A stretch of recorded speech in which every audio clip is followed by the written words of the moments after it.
আসসালামু আলাইকুম রহমতুল্লাহি বারাকাতু।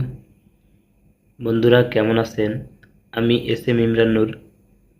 আজকে আপনাদেরকে শোনাবো বরিশালের ভাষা ভার্সেস শুদ্ধ ভাষায় কিছু ফলের নাম।